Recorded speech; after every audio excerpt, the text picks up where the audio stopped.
हमारा मुल्क हिंदुस्तान एक कदीम मुल्क है और हिंदुस्तानी तहजीब को दुनिया की कदीम तरीन तहजीब तस्वुर किया जाता है। चीन, फ्रांस और मिस्र की तहजीबों के साथ हिंदुस्तान की तहजीब के साथ साथ हजारों सालों पर मुश्तमिल मुख्तलिफ मराहिल तय करके हम तक पहुंची है। इस तहजीब के नक्शे कदम हमें आज भी कई कदीमी नवियत के मकामात की शक्ल में महफूज दिखते हैं। ऐसे ही पुरवकार और कदीमी अहमियत के चंद मकामात में से एक है शुमाली हिंद की रियासत हरियाणा का एक अहम और मशहूर शहर कुरुक्षेत्र। नाज़रीन, आज हम आपको सफरनामे के इस एपिसोड में अपने साथ लिए चलते हैं इसी मारूफ शहर कुरुक्षेत्र की सैर।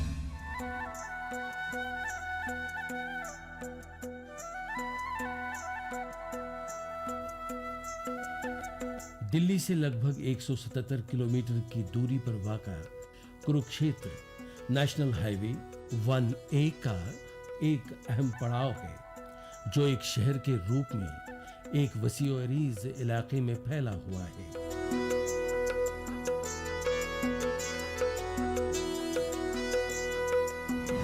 नाज़रीन, कहा जाता है कि कुरुक्षेत्र का नाम महाभारत के ज़माने के मशहूर हुक्मरान राजा कौरव के नाम पे पड़ा है, जिसने कदीम ज़माने में यहाँ आकर इस इलाके को बसाया था और इसी के नाम पर इस जगह का नाम कुरुक्षेत्र या कौरव का इलाका रखा गया था।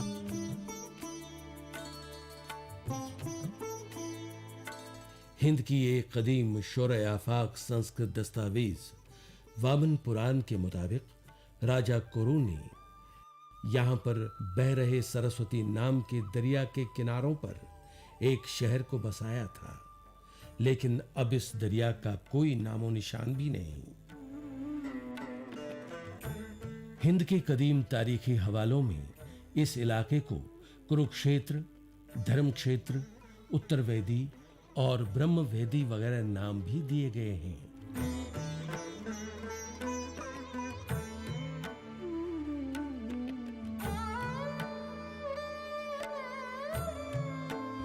नाज़रीन, कहा जाता है कि कुरुक्षेत्र का इलाका बहुत ही वसी था और ये सरहद से शुरू होकर मेवात तक फैला हुआ था, जबकि आज ये नाम सिर्फ इसी शहर तक महदूद रह गया है। कुरुक्षेत्र आज मुल्क के जदीद तरीन शहरों में शुमार होता है, जो तमाम जदीद सहूलियात से लैस है। यहाँ जिंदगी आज के दौर के तकाज़ों को मद्देनजर रखते हुए तेज रफ्तार से आगे बढ़ रही है। कुरुक्षेत्र यूं तो आज हर लिहाज से एक मॉडर्न शहर दिखता है, लेकिन ये अपने में माजी के कई खुशगवार नकूश भी अपने सीने में मखसूस रखे हुए हैं। कहा जाता है कि सारे आलम में मशहूर महाभारत की जंग यहीं कुरुक्षेत्र के मकाम पर हुई थी। कि पहले हिंद के दो ताकतवर खानदानों कौरवों और पांडवों के दरमियान लड़ी गई थी, जिसमें हिंदुस्तान के लगभग तमाम हुक्मरानों ने दोनों में एक तरफ का साथ देकर शिरकत की थी। इस खूनरेज जंग में हजारों जानें तल्फ हुई थी। उस जमाने की जो सामाजिक स्थिति थी अत्यंत भयानक थी और उस समाज स्थिति में ऐसी स्थिति आ गई थी कि जैसे द्रौपदी जैसे का वस्त्रहरण उस लोकसभा में उस टाइम हुआ था कि आज की स्थिति में ऐसा कभी किसी देश में या किसी कंट्री में या किसी गांव में नहीं हुआ होगा। वो द्रौपदी का वस्त्रहरण उस जगह उस लोकसभा में हुआ था, उस संसद में हुआ था। एक घटना एक ऐसी घटी कि वो घटना ने सब दुनिया को हिला कर रख दिया और इसी वजह से उस द्रौपदी का बदला लेने की वजह से श्री कृष्ण भगवान ने ऐसा ठान लिया कि इस पूरे समाज को अपने को बदलना है, इस सामाजिक स्थिति को बदलना है, इसकी मानसिकता को बदलना है, इस विकृति को बदलना है। इसलिए श्री कृष्ण भगवान जी ने अर्जुन को यानी कि पांडवों को आगे किया और कौरव जैसे दुर्जनों को, दुर्योधन जैसे दुर्जनों को परास्त करके, उनसे पराजय प्राप्त करके, उनसे उसका हिंसा करके उसको समाप्त करने के बाद ही ये सामाजिक स्थिति नियंत्रण में आ सकेगी, ये श्री कृष्ण महाराज जी ने सोचा। और ये महाभारत का ये जो युद्ध यानी कि 18 अक्षौहिणी, यानी कि जैसे कि महाभारत की ये घटना 18 दिन में इतनी घटी कि उस जमाने में 18 दिन में 2 करोड़ लोग यहाँ पर मारे गए।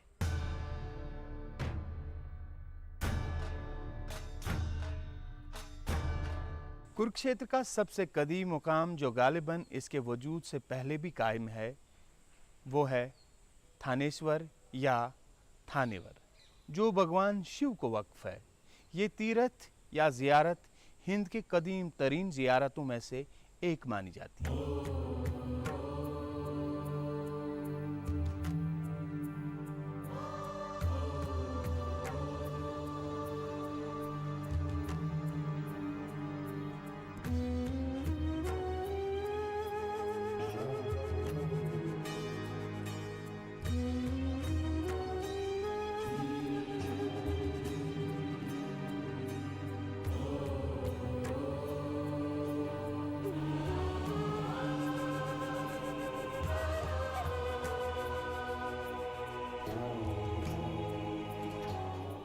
षष्ठी के आदि में ब्रह्मा जी ने यहाँ पर शिवलिंग की स्थापना की।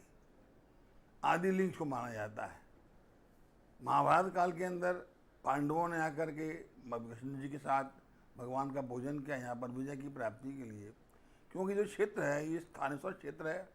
इस क्षेत्र के अधिपति जो हैं भगवान शिव स्थाणु हैं, तो स्थाणु की बिना पूजा किए इनसे वरदान प्राप्त किए तो ये धोना नहीं था उनका भगवान का। महाराजा पुष्यभूति जो थे हर्षवर्धन के पुरखा राजा, उनकी राजधानी थी श्रीकंठ जनपद था। श्रीकंठ जनपद के वो राजा थे।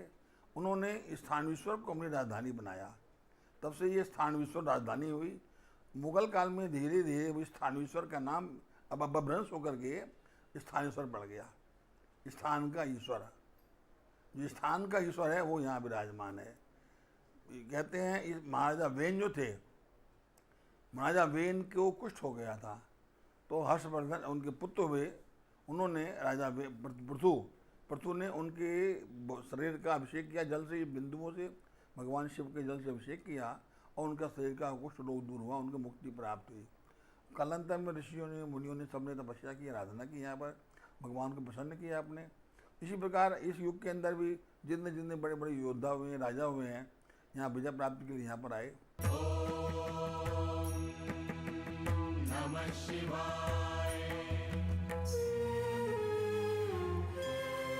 जो और मकामात हमें कुरुक्षेत्र के तारीखी मकाम होने की शहादत फराहम करते हैं, उनमें से एक है अभिमन्यु फोर्ट,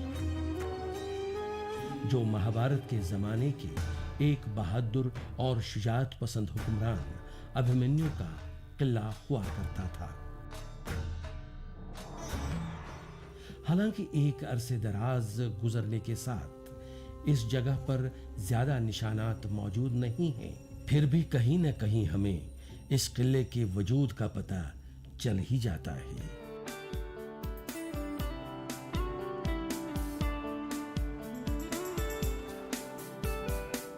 कुरुक्षेत्र में मजहबी नुक्ता निगाह से जो मशहूर मकामात पाए जाते हैं, उन सब में से मुतबरक और मकबूल है यहाँ का ब्रह्म सरोवर, जो दरअसल एक कुदरती झील है।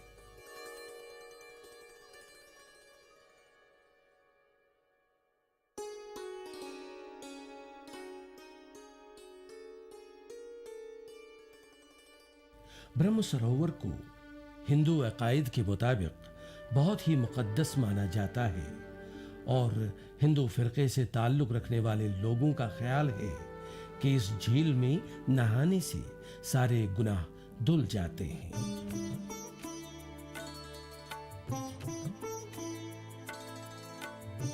सोमवार को आने वाली अमावस यानी सोमा अमावस्या और चंद्र और सूरज ग्रहण के वक्त लाखों की तादाद में मुल्क के तमाम हिस्सों से आए हुए जायरीन यहाँ आकर स्नान और पूजा करते हैं।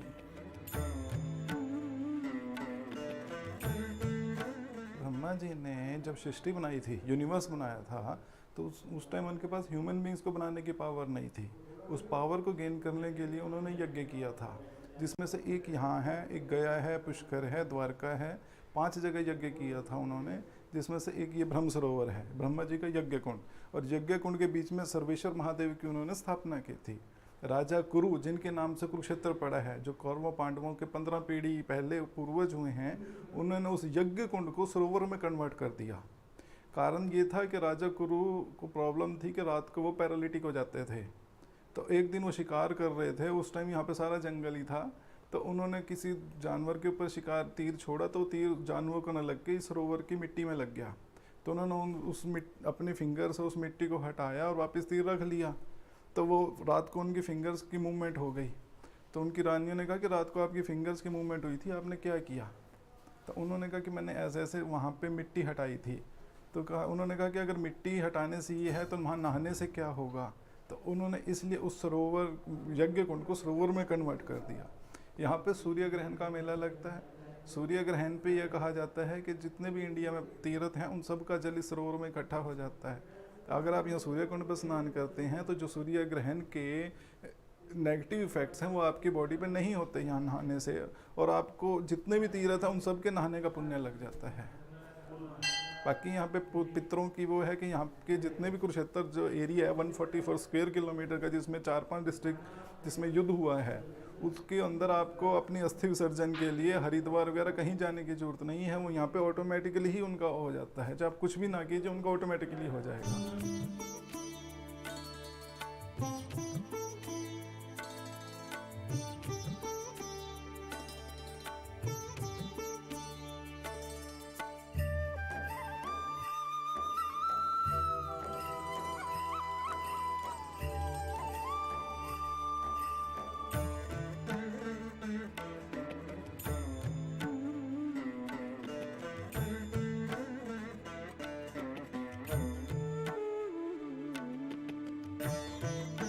कुरुक्षेत्र इलाके के अहम तरीन मकामात में सरफहरिस्त है ज्योति सरोवर नाम की एक छोटी झील।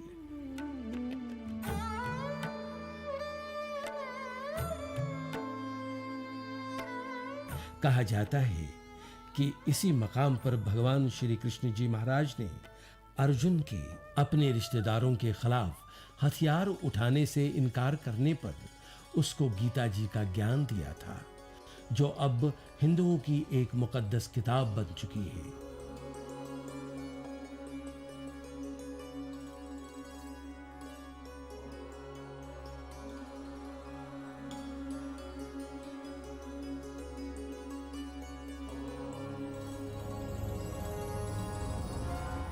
इसी श्रीमद् भगवत गीता के जरिए श्री कृष्ण ने अर्जुन को अपने हक के लिए जदोजहद करने का दर्स दिया था और इंसान को दरपेश ज़हनी इंतिशार की सबील हकीकत बयानी से समझा दी थी।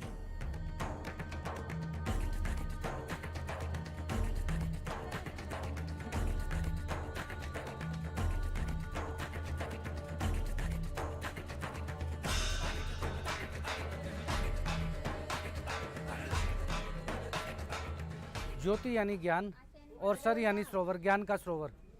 यहीं पर भगवान श्री कृष्ण ने गीता उपदेश दिया अर्जुन को। ये जो पेड़ देख रहे हैं हम, इस पेड़ के नीचे दिया। ये जो पेड़ है ये 5,500 साल पुराना पेड़ है, महाभारत के टाइम का। क्योंकि जब भगवान श्री कृष्ण गीता उपदेश दे रहे थे तो इस पेड़ ने सारा उपदेश जो है सुन लिया, तो भगवान श्री कृष्ण ने इसको अमर प्रमाणित कर दिया। जैसे हम देखते हैं कि कोई चीज़ अमर हो जाती है ना तो वो घटती है ना बढ़ती है, तो ऐसे ये पेड़ घटता बढ़ता नहीं है, सदा ऐसा ही रहता है। जो इसकी जड़ें नीचे धरती को छूती है वहाँ से एक नया वृक्ष तैयार हो जाता है। ये हमारा 48 कोस का क्षेत्र है, रणभूमि। पहले कोस चलते थे, अब किलोमीटर चलते हैं। 48 कोस का क्षेत्र है 156 किलोमीटर, 156 किलोमीटर का एरिया। इधर से पानीपत, इधर से पटियाला। ये हमारा मिडल स्थान है, बीच का स्थान, जहाँ पर विराट रूप का दर्शन दिया और यहीं से जो है लड़ाई की घोषणा की गई। अब किसी को नहीं पता यहाँ पर भगवान श्री कृष्ण ने गीता उपदेश दिया, क्योंकि 5,500 साल का मतलब है कि कितनी हमारी पीढ़ियाँ निकल जाती हैं। तो आज से 1250 साल पहले यहाँ पर आदि शंकराचार्य जी आए। जैसे रास्ते से जा रहे थे, यहाँ पर बैठे गीता का पाठ किया और ध्यान लगाया। पहले के टाइम में क्या था कि दिव्य दृष्टि रहती थी। आंखें बंद करते थे सब दिखाई देता था। अगर हम आज आंखें बंद करेंगे तो कुछ दिखाई नहीं देगा, पहले में शक्ति थी। तो आदि शंकराचार्य जी यहाँ पर आए, गीता का पाठ किया, ध्यान लगाया और देखा अरे ये तो वो वृक्ष है जहाँ पर भगवान श्री कृष्ण ने गीता उपदेश दिया। तब हम लोगों को मालूम हुआ। अब जैसे मैंने आपको बताया, अपने आगे तो ऐसी जानकारी मिलती चली गई। इसलिए जैसे एक पेड़ ये है, 2 पेड़ ये नीचे और 2 पेड़ जहाँ से हमने एंटर किया है, ये 5 पेड़ पहले के टाइम से हैं। तो यहीं पर आप देख रहे हैं लेफ्ट साइड में आदि शंकराचार्य जी का मंदिर भी बनाया गया है। तो ये सारा ये बैटल फील्ड का मैदान है, लड़ाई का मैदान जो बोलते हैं मेन ज्योति सर।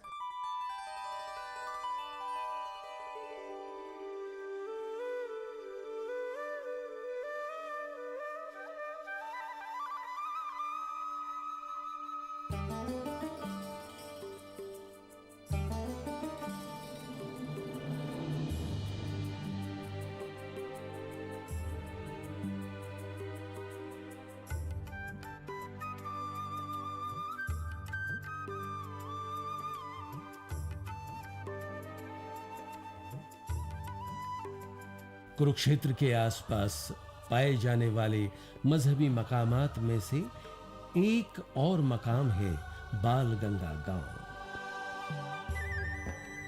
कदीम हवालों के मुताबिक इस मकाम पर शिवजी की बारियास्ती की एड़ी कटकर गिर गई थी, जिसकी वजह से यह मकाम ताकत का मुंबा या शक्ति पीठ बन गया। कहा जाता है कि जब माता पार्वती अपने बाप दक्ष के हवन कुंड में छलांग लगाकर दम तोड़ बैठी तो शिवजी वैराग में आकर उसकी लाश इधर उधर अपने कंधे पर उठाकर घूमते थे। तभी विष्णु ने अपने सुदर्शन चक्र से सती के मुर्दा जिस्म के टुकड़े किए जो मुख्तलिफ मकामात पर गिरते रहे। इस तरह जिस्म के हिस्से हिंद के 52 मकामात पर गिर गए जो शक्ति पीठ कहलाए, और बाणगंगा इन्हीं में से एक गिना जाता है।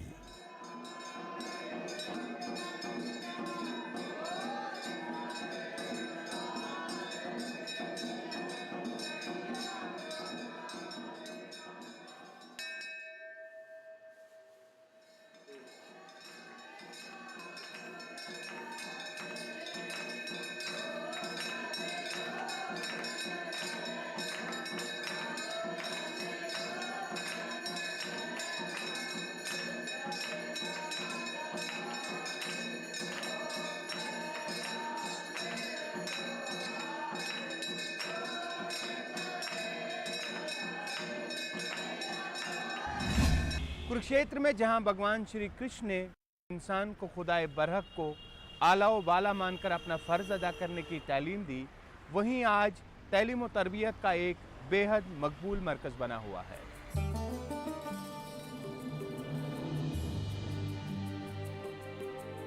कुरुक्षेत्र यूनिवर्सिटी को हिंदुस्तान की आला और बेहतरीन यूनिवर्सिटियों में शुमार किया जाता है। इस यूनिवर्सिटी के तहत जहां वैदिक तारीख और साइंस के मजमून पढ़ाए जाते हैं, वहीं इंजीनियरिंग, मेडिकल साइंस, बायोटेक्नोलॉजी व कंप्यूटर साइंस के साथ साथ जदीद दौर के तकाज़ों के तहत तमाम किस्म के मज़ामीन पढ़ाए जाते हैं।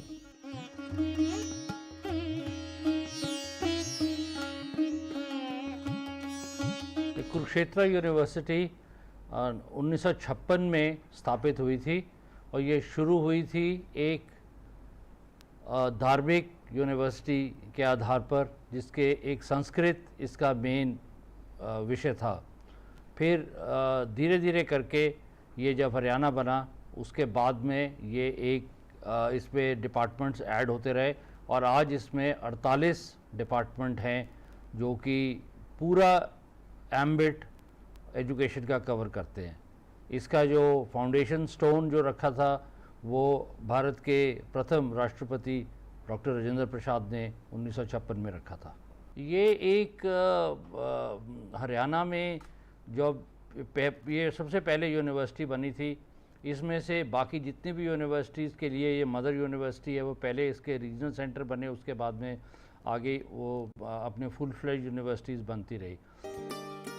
कुरुक्षेत्र यूनिवर्सिटी के अहाते में एक कदीम म्यूजियम है जो धरोहर नाम से जाना जाता है, जिसमें हरियाणवी फनो सकाफत के पुराने रमूज देखने को मिलते हैं।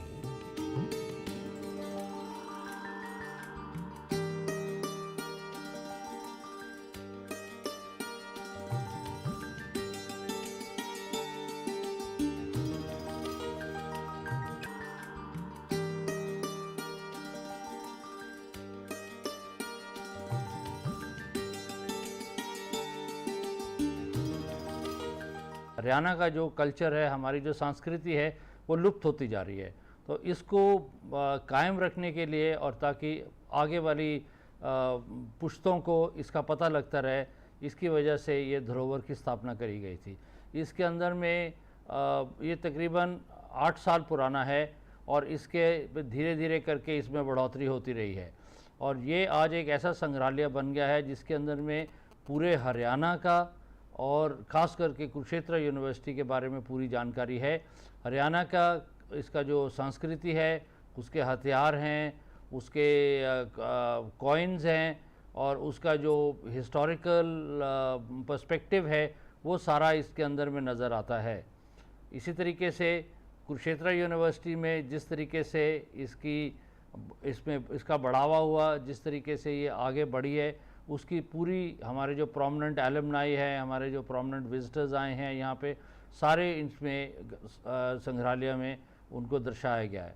अभी हमने और इसका जो पहले चरण का जो इसका जो शुरू किया था वो चौधरी रणबीर सिंह हुड्डा जी के हाथों से हुआ था और अभी ये दूसरा जो चरण हमने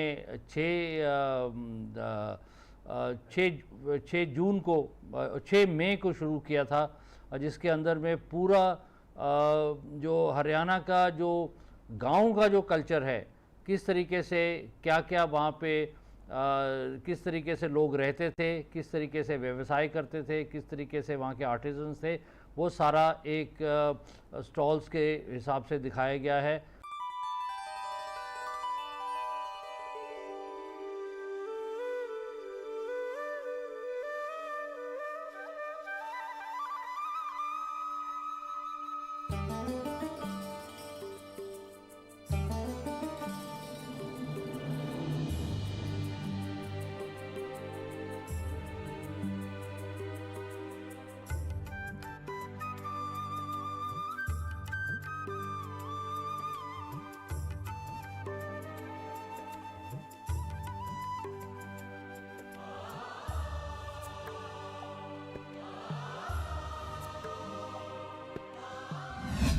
नाजरीन, आज के प्रोग्राम का वक्त ख़त्म हुआ चाहता है, हमें दीजिए इजाज़त।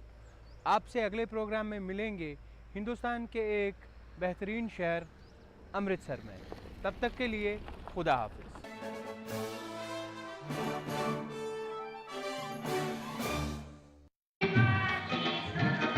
कैसा लग रहा है मैडम? फेशियल कैसा लग रहा है?